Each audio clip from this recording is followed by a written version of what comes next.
Here we go.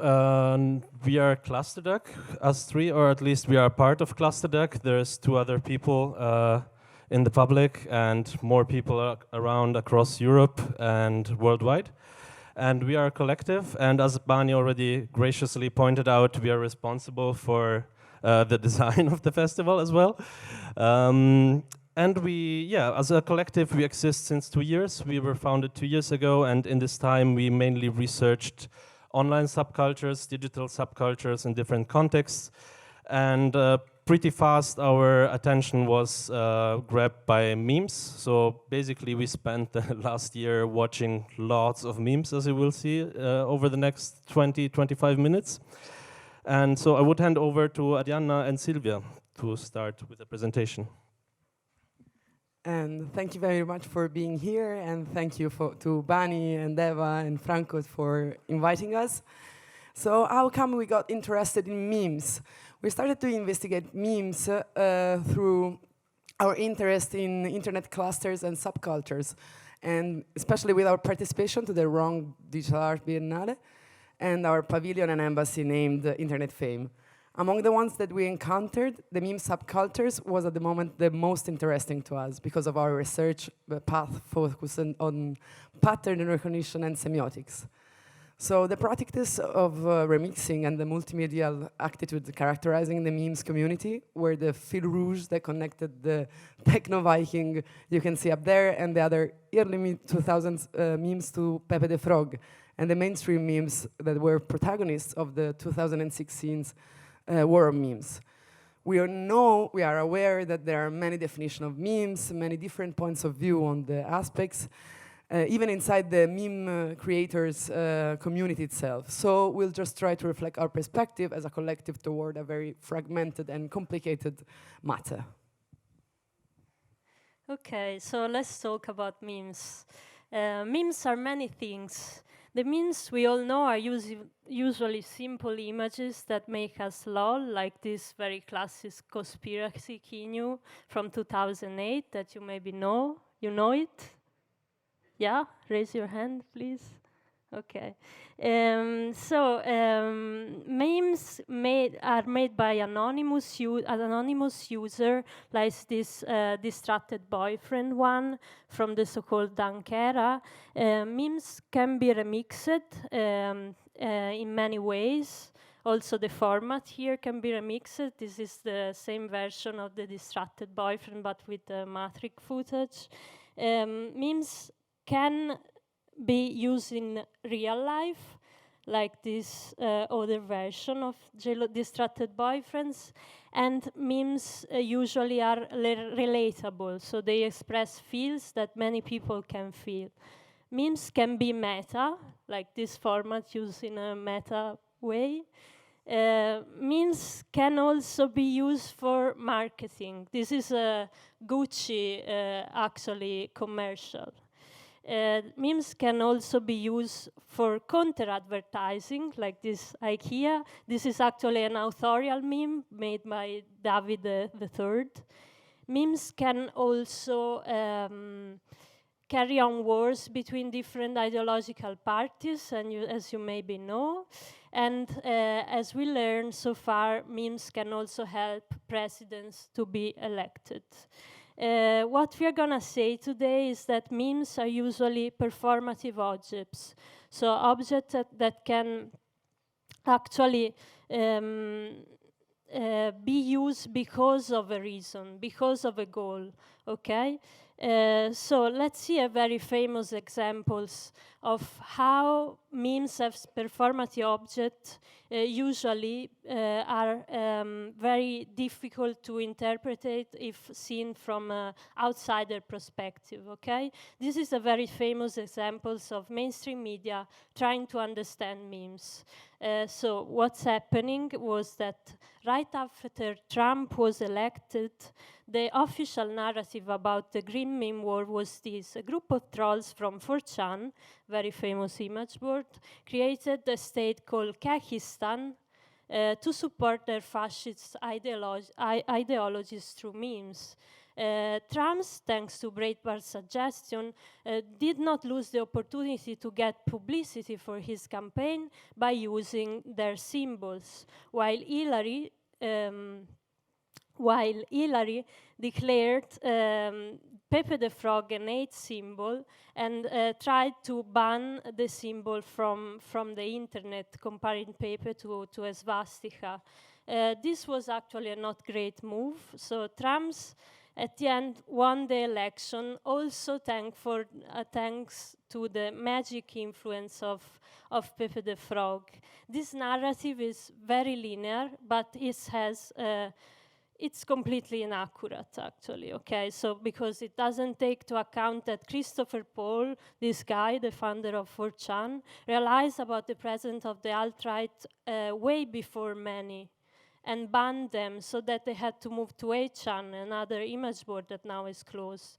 It also doesn't take into account that 4chan was a platform where movements like Anonymous and other anti-fascist movements were raised, and it doesn't especially take into account that Pepe is not only a hate symbol, but is a mean character that can belong to anyone, and that, as the so-called Streisand effect tell us, we cannot actually take something back from the internet, okay? Because if we try to remove, hide, censor something on the internet, it will just have the opposite effect of publicizing the content even more. So what we learn here is that memes are often controversial and contradictory, exactly like Vishnu here. And if we want to use them, we have to know how to use them for propaganda, okay?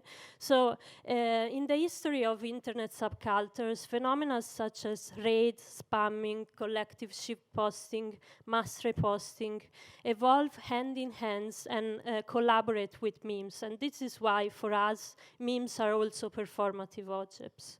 I give you an example of how a meme story can be disinterpreted. Do you know this image? Or have you ever seen this? This is Habbo Hotel. It was a very popular platform in 2006, similar to Second Life, so a multiplayer platform where people could meet, okay, with their avatar. Now, what happened in 2006 is that rumors began to spread on 4chan and other platforms on the internet that Habbo Hotel moderators were discriminated dark-skinned avatars. So they were using their powers to ban dark-skinned avatar. They didn't want them on the platform. So what the hive man of 4chan decided is to invade the platform with dark-skinned avatars, those guys there. Now the interesting thing is that what they were doing, they were blocking the pool, which was like the favorite space for players to go to socialize, okay? So what happened, and what is interesting here is that the invasion has precise rule of conduct. They created a software called Pool Tool that was made to help the avatars to not get banned. And the meme was so powerful that they started to use it in real life as well. Now, this is interesting for us because it is very similar to what happened with Anonymous since the beginning. And the Chanology operation was in 2008, so just 1 or 2 years later, the Habbo Hotel invasion. What I'm saying is that also Anonymous had a code of conduct. They also had a software which is called low orbit ion cannon that was used for virtual sit-in, the so-called virtual sit-ins that were deniers of service attack to websites of enemies. So a lot of people flooding, going to a website through this low orbit ion cannon, which was a kind of net of bots to attack and throw down the server, okay?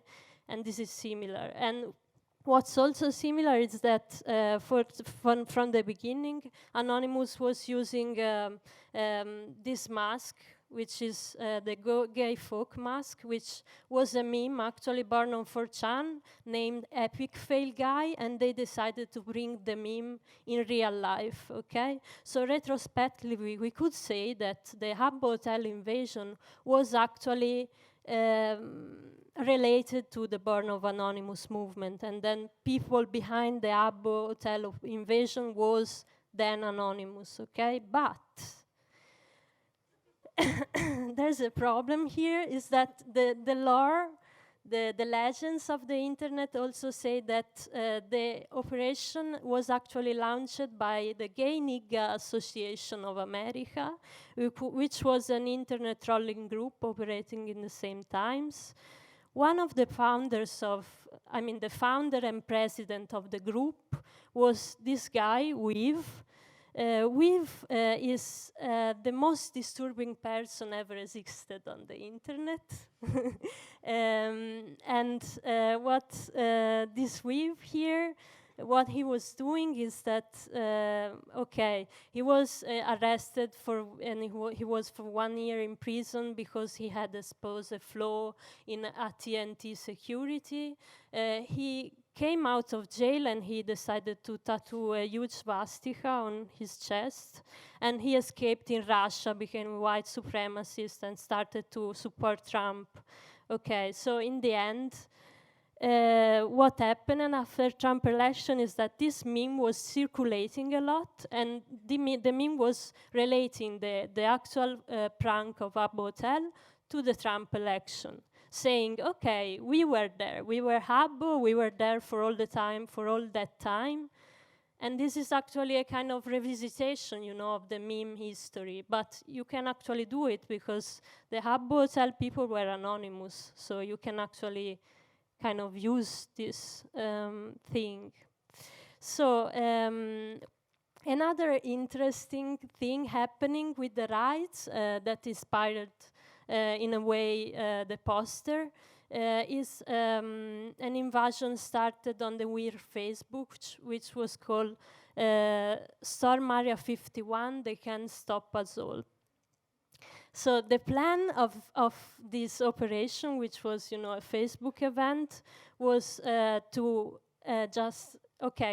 we go to Nevada all together, we just run like Naruto, and they can stop us because we are, American citizens, we are a lot of people. They can kill us all, we just, go into the Area 51 and discover what's inside there. So what's interesting about this is that this operation was similar to the Listen to Drake and Cry event happening on the weird Facebook in 2014. What is the similarities? Okay, this event was breaking all the filter bubbles in like 3 days. Okay, everyone knew about this on the weird Facebook. Now this happened 4 years ago. The velocity of the Area 51 invasion is incredibly faster than the Drake one. What's happening is that through memes, it was spread on many other platforms, so Snapchat, TikTok, YouTube, Twitter, and in just 1 week, it was already a commercial for Pornhub. Okay. So, and finally, it actually happened. So people just went on Nevada. I mean, Nevada is a very difficult place to go. It's very uncomfortable to stay there. It's a desert, but people just went there. And this is actually not a great achievement by humanity because, it was created by shitposting and it doesn't actually make so much sense. But what we are trying to say here is that the hype behind these raids is so powerful that can bring people in Nevada. So we can actually, we are trying to work on this to make something else. And because memes can also make people do very obscure things and very heavy things, and Aria will talk about this. It's a very unfortunate role. By the way, one of the communities that uses the most online and offline raids, so-called, to solve the internal and external conflicts they may have, is for sure the incels one. As you may know, as someone of you may know, incel stands for involuntary celibate. So let's see how this community articulates its philosophy, and then we'll see how this philosophy reflects in the things that this community is doing. Here, you can see what can be called the three characterizing elements of the incel philosophy. The nostalgia for the good old times when men used to be men and women used to be women. The blue and red pill representing the opposites of those who know the truth and those who live in the mainstream narrative of political correctness. And the pyramid, right? Representing their very strongly hierarchical view of society. As many of the alt-right communities, the incels one is characterized by a strongly binary and dichotomic perspective. In life, you can be either a Chad or a virgin, a Stacy or a Becky, a PC or an NPC, a Wojak or a Pepe, and there's no option in between. So as you may see from these memes, everything is quite dichotomical and very opposite in a binary way. So who are these guys? The world's most famous incel is probably Elliot Rodger, who is this guy over there, who shot dead 6 people and wounded 14 in 2014's Isla Vista massacre, just after delivering to 4chan and YouTube My Twisted World and Incel Manifesto, and just before shooting himself too.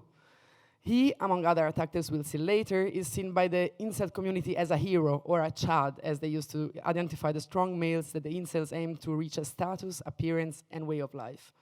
Also is the first very long chain of attackers that inspires to each other, and that's what interests us as Clusterduck.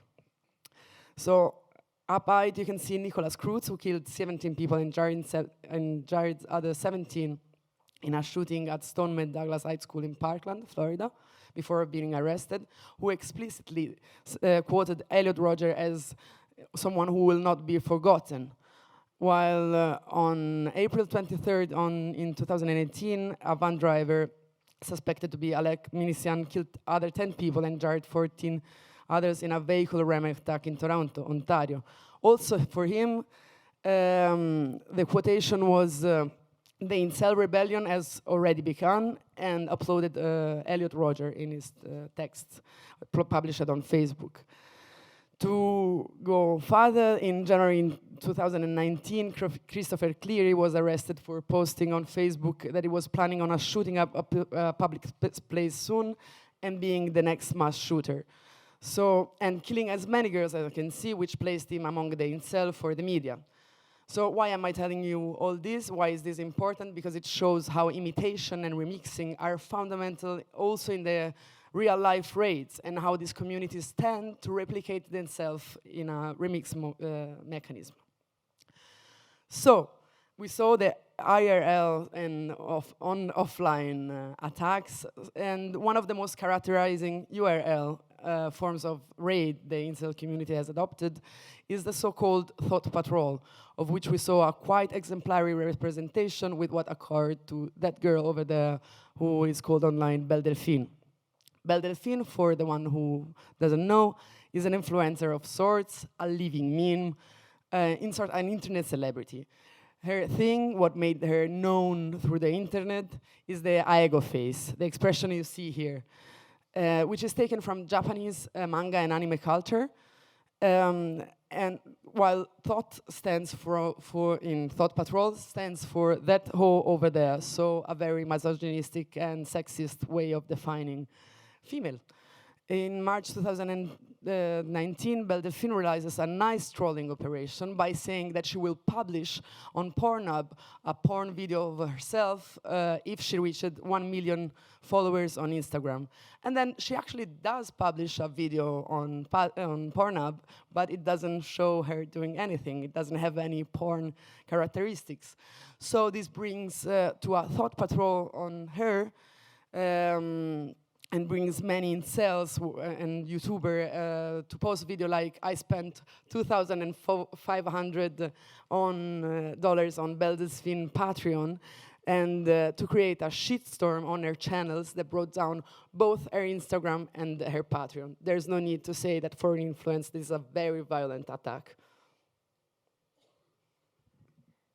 Okay, so what we tried to do, we are doing many collective operations. Okay, one we wanted to launch an exhibition about Aegao expressions, because when a subculture creates something such as Aegao move, which has a very strong high power, suddenly everybody's trying to use it. But usually what they do is that they exploit it.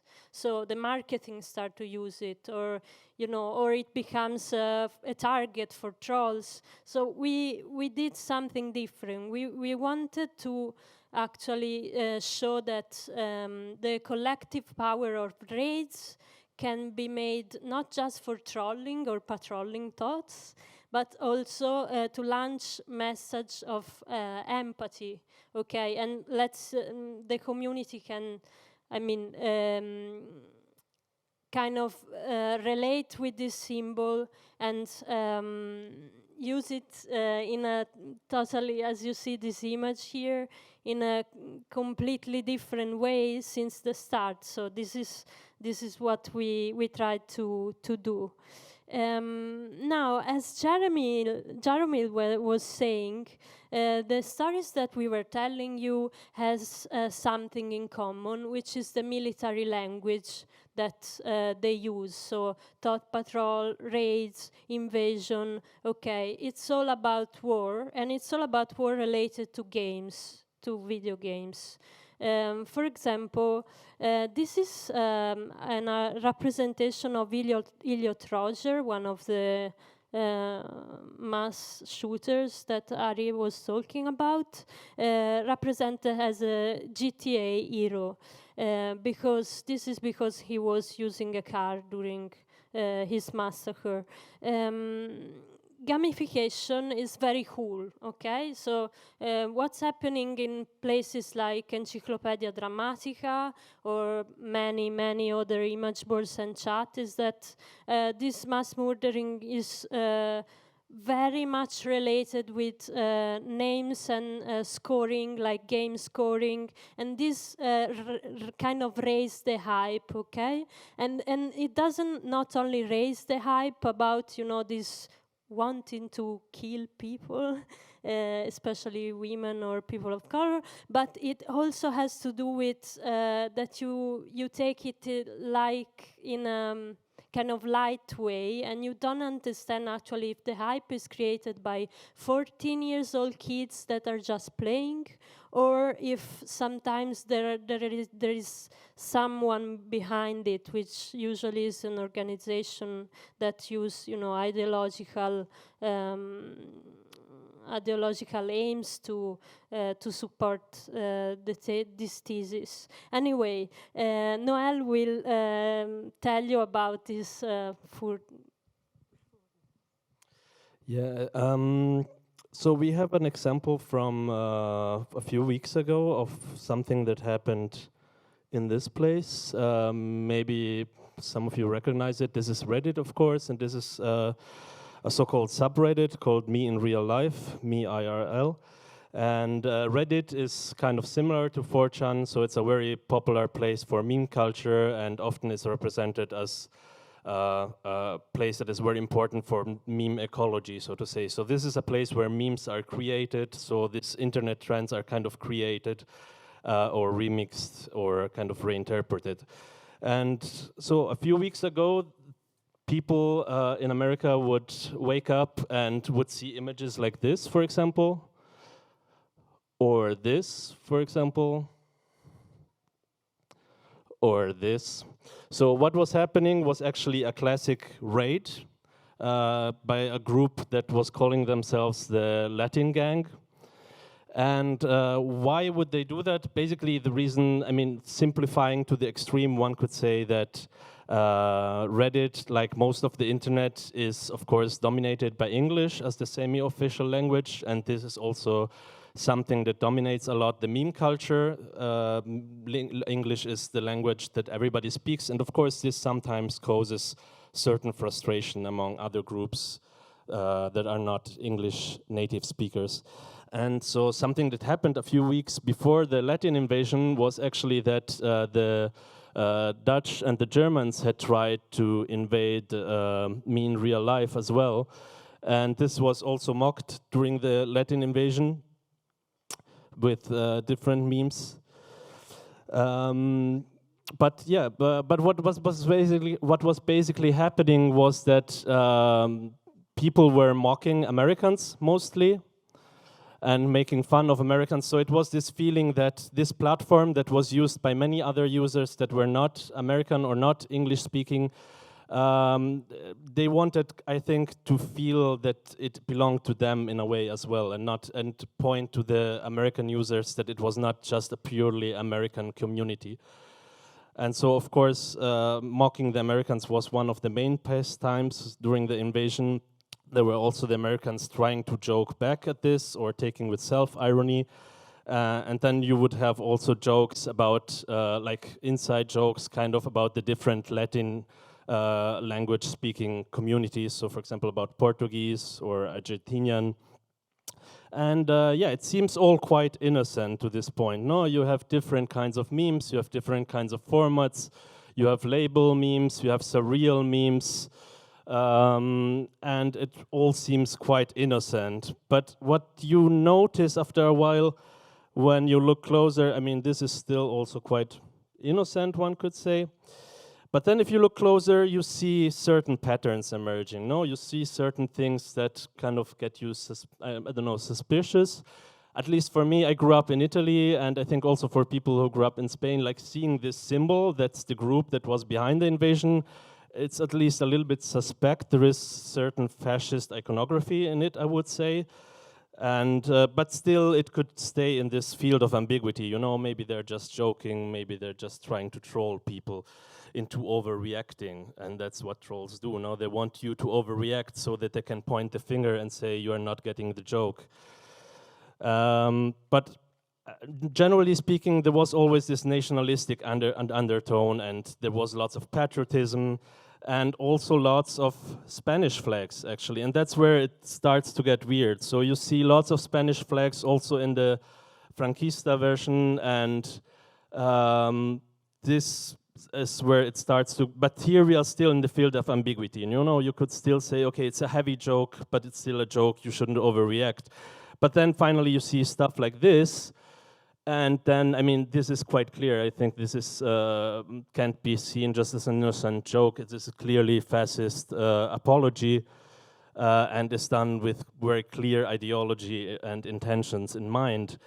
And this is where you see, for example, it has to be said that Vox was actually the party, the group that was very fast in catching this trend. So even to the point that you ask yourself where there may be even some people that were in the so-called Latin gang could have been Vox supporters. Who knows? I mean, it's really hard to track where these things start, where they go. That's the difficulty, what Arianna and Silvia were also pointing out. You never know where the joke starts and where it gets serious, and how serious the consequences could be.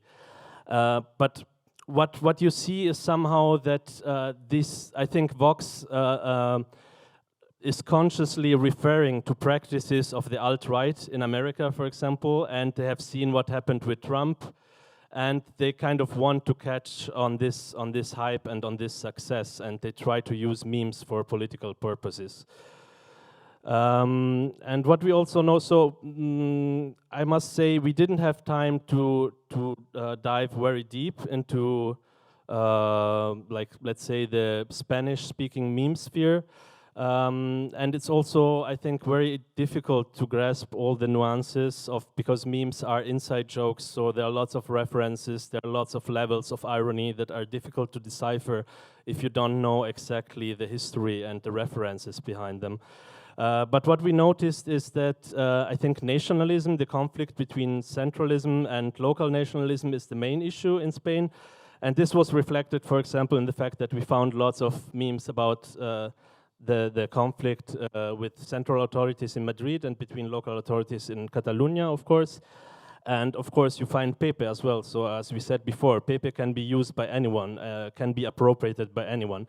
And so to try to come to a close, what we are trying to say is that political phenomena develop through learning mechanisms. We see this all the time. So we had seen this also in 2011. This is Cairo, for example.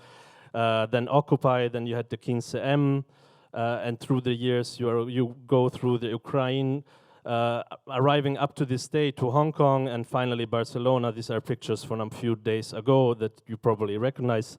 And what I'm trying to say, what is happening in real life also happens online. So political movements, ideological movements learn from each other and learn from tactics that are used by other movements. And this, unfortunately, it has to be said that far-right movements have been better learners over the past few years. And that's basically, I think, the main message we are trying to convey, that progressive movements should try to understand what happened and to learn some of these tactics. And this is actually the topic that we're going to deal with tomorrow in the workshop. The registrations are closed, but of course, you're all welcome to come and have a look if you want. And we're going to talk, for example, about this so-called funnel. Funnel is actually an expression that is usually used in marketing. It's a part of the so-called user journey. So how you get a person to buy a product that he didn't even know that he wanted, without him even noticing that he's buying it. And the same thing happens with ideology, basically. You start from something that appears very innocent, and slowly you guide the person where you want him, and then you turn him to your ideology. And so, yeah, that's what we're going to talk about tomorrow, and we're going to see if we can escape this mechanism. And so we don't, as the Facebook ban that hit many pages in Italy recently taught us, we don't rely on any specific platform, but you can join us on Telegram for the moment. In the research chat we have, and if you want to be in touch with us, or if you simply want to know what's going on at Clusterduck, you can join the channel that we have on Clusterduck. Of course, we use also old school methods, so if you want a direct touch with us, you can just write us at hello@clusterduck.space and we'll be pleased to answer you. Thank you.